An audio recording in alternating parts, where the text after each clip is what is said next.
కాంగ్రెస్ సర్కారుపై నాగర్ కర్నూలు జిల్లా గోదలి గ్రామ ప్రజలు ఆగ్రహం వ్యక్తం చేశారు. స్థానిక చింతల్ బస్తీలో సీసీ రోడ్డు వేశారు. అరకొరగా రోడ్డు నిర్మాణ పనులు చేపట్టారు. దాంతో నడి రోడ్డుపై వర్షపు నీరు నిలువ అయ్యింది. సీఎం రేవంత్ రెడ్డిపై ప్రజలు ఒంటికాలిపై లేస్తున్నారు. రోడ్డుపై నాట్లు వేసి స్థానికులు నిరసన వ్యక్తం చేశారు.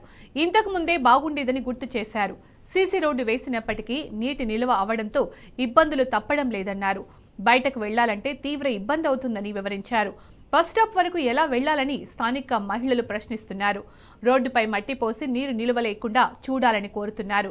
ఈ ప్రాంతంలో డ్రైనేజీ నిర్మించాలని సూచించారు. దాంతో సమస్యకు శాశ్వత పరిష్కారం లభిస్తోందని గ్రామస్తులు చెబుతున్నారు.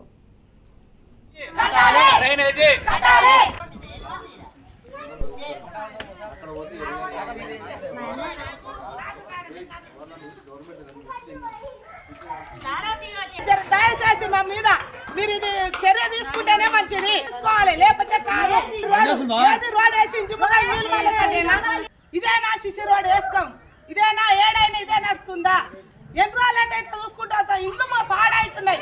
ఆయన ఇచ్చింది ఇల్లు కావు మాకు. మమ్మల్ని ఎవ్వరు తల్లి లేదు తండ్రి లేదు అన్నట్టు మమ్మల్ని పట్టించుకునేటోడే లేడు. ఆడు వరకే ఉంది, ఇక్కడైతే కింద ఉడక ఏమి లేదు. డ్రైనేజీ